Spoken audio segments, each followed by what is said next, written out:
Sometimes I feel like there should be a Bon Jovi parody for parking management companies. You know, you give parking a bad name. I would sing it for you, but I don't sing and I wouldn't inflict that upon you. But especially when I see certain discussions and people send me certain letters where they've had a dispute with a parking management company, and I feel that this has no business going anywhere near a court or legal action or anything else, because it's simply quite silly, in my personal opinion, of course. Now, this is one such case. Long story short, now this one here says that this person's partner went to park somewhere. They tried to put their registration number into the machine. The machine only took the first letter of the registration, D. I've blanked the rest out. They have published it, but I've blanked it out in case they change their mind later. And then they paid, and I'll show you that in a minute. So they paid for the parking, but the machine only accepted the first letter. And so they went through, they paid, they thought that was that. But then sure enough, they get a notice of intended legal action for unpaid parking charge of £170.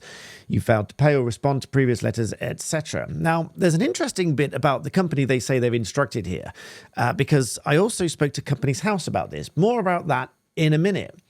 But just coming back to this point here, they did then show me on X, they did show that they had the payment ticket here. They paid for the parking, registration, D, and they can prove that it was in the same person's name and they made the payment, etc., etc. So they have paid and they've at least tried to comply with the rules of the parking, which is put in your registration number, but the machine just didn't accept it. It only accepted the first letter. Now, the extremely cynical among you might say that, they put the first letter in just so that it's transferable, because these things are not transferable between vehicles, which is the reason they ask you to put the registration number in. And if that wasn't obvious, they ask you to put the registration number in so that you just can't take the ticket out and say, hey, buddy, I've still got an hour left, you can have it. So it's non-transferable, and that's one of the terms and conditions. So they implemented this put your registration number in thing so that you can't just give the ticket to someone else, because that harms their revenue collection. Fair enough, you may or may not think, as the case might be. But in the scenario where the machine just didn't work, and that is the genuine story, and the person has genuinely parked there, they've genuinely paid, and they've genuinely tried to put the number in, and it's only accepted the first letter, I think it's a bit silly to then send this heavy-handed letter there afterwards. But so personally, this is not advice, but personally, I'd be fighting that out of principle.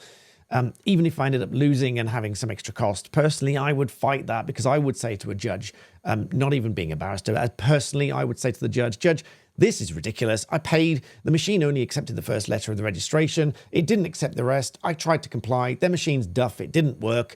And this is ridiculous. We shouldn't be in court over matters like these. And I would hope that the judge would agree with me. And as a barrister, I think the judge would agree. But as I say, this is not advice. But that brings me to the other bit in here where I think this is quite heavy-handed. It says here, and I quote, "You have an unpaid parking charge and Direct Collection Bailiffs Limited have been instructed to collect the outstanding balance on behalf of our client." Now, let me know in the comments, as an ordinary, reasonable person, would you understand this to mean that bailiffs have been instructed? Yes or no in the comments, please. And let me know what you think in more detail, because I think at least some people receiving a letter like this will think, and I think it's reasonable to think that people will think that bailiffs have been instructed, which is not quite true, because unless and until it's been to court, there is no judgment. And unless they've got a judgment and then they are trying to enforce it, there is no enforcement. And so bailiffs have no place to do anything. They can't do anything. Even if bailiffs were instructed, they can't do anything because they don't have a judgment against you. Nonetheless, it says, Direct Collection Bailiffs Limited have been instructed to collect the outstanding balance on behalf of our client. As the balance is outstanding, which is in dispute if they don't agree to pay it, it's in dispute. So it is a disputed balance. We've referred the matter to our client to review commencing legal action. At least that bit's clear. If a claim is issued against you, further fees and costs may be incurred, and these may be added to the balance you owe. strictly speaking, they should be going after this amount, and the court costs may be added. That much is true. Thereafter, non-payment of the claim may result in a county court action being taken, which is true, where if you are unsuccessful, a county court judgment may be entered against you, which is true if you don't pay it up within 28 days, and then you get a certificate of satisfaction, so it doesn't go on your credit record. So whilst it is technically a county court judgment, it doesn't go on your credit file as a CCJ if you pay it up within 28 days and you get a certificate of satisfaction. Rewind that bit if that wasn't clear.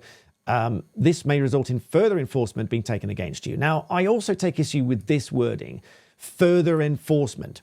Now, further enforcement suggests that there is already some enforcement. Now, there isn't, because enforcement means that you are using laws and regulations to enforce a debt, which is not the same as chasing it. They can chase you all they like.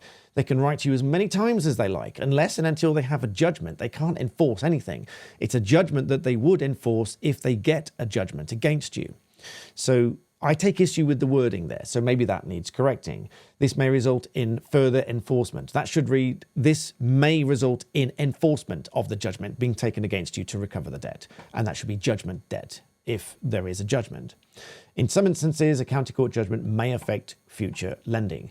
Now, that much is true, and it alludes to the fact that the CCJ does not go on your credit reference if you pay it within 28 days, and therefore it shouldn't affect your lending. But all of that, of course, assuming that they take it to court and they are successful. And it says here, at this point, you are no longer able to appeal the parking charge. Your next opportunity to dispute the charge if the matter is taken to court. That much is true, but it's them that have to take you to court. And then to avoid legal action, make an immediate payment, etc. Now, just to hold on to your chairs for a moment, just to defend these companies for a moment, if there is a genuine failure to comply with the terms of parking or failure to pay at all, then they are entitled, as the Supreme Court has ruled, they are entitled to take you to court and to charge you these fees, and they have been deemed to be fair, not a penalty, and thus they are enforceable, etc. But there are many cases where I just don't think that's necessary, and I don't think it's reasonable. In fact, I think it is unreasonable. And also, they have to be quite specific. So if we look at this section up here that says reason for contravention, now this also is not entirely clear.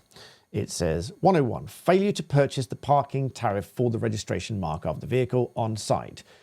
That's not true, because they did pay for the parking, albeit the machine didn't register the number properly. So that's a dispute of fact there. And or within the time allowed. And that's also in dispute, because they did buy it in time, because they've got the parking thing here. They can prove when they paid for it and when they parked, etc. So all in all, I think this is a bit silly. Oh, and there's one more thing I forgot to mention. Coming back to the name of the company for a moment. Now, as I referred to earlier, many people might think Direct Collection Bailiffs Limited. They might think the bailiffs are after them, they can come and take things away. That, at this point in time, is not true, because, as I mentioned, they have to go to court, etc. But that got me to thinking. There is a whole list of company names that are restricted at Companies House, for which you need permission or authorization, etc. And to bore you with the law for a moment, they are contained within the Company Limited Liability Partnership Business Names, Sensitive Words and Expressions Regulations 2014. Take a breath. There's a long list of words here which you need special permissions for. Now, there's a list of specific words and expressions, which include accreditation, accredited, adjudication, association, audit office, banking, chamber of commerce, charitable, charity, etc., etc. This list goes on. His Majesty, health visitor, all the things that you might expect have some sort of official body, regulation, etc. Ombudsman, you can't name a company ombudsman something or other unless it's got permission and all that sort of stuff. And then also there are another list of words that you need specific permissions from certain bodies. For example, Department of Trade and Business and the Financial Conduct Authority you need to refer to have a company named bank, etc. The point of telling you all this is, I find it a little bit bizarre that, there is a reason for it, I'll come back to it in a minute. I find it a little bit bizarre that the word bailiff is not on this list, Because, as I mentioned, you let me know in the comments what you think. This is something that would need to go to a poll to get a general idea of what people think. But I personally think if a company has the word bailiff in the name, that is kind of scary for the vast majority of people if they genuinely think that the bailiffs are coming after them because XYZ Bailiffs Limited are after them. And so I find it a little bit odd that that is not a restricted word.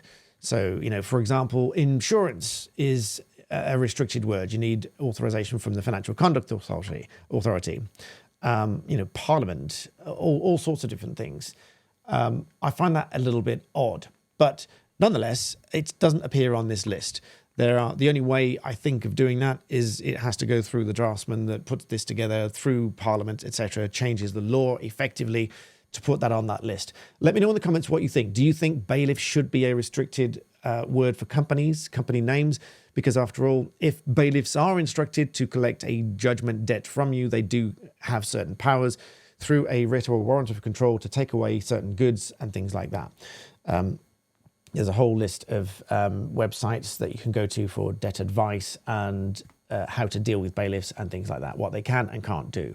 I find that a bit odd, but I find this whole thing a bit odd. So as I said at the outset, I think this gives parking a bad name.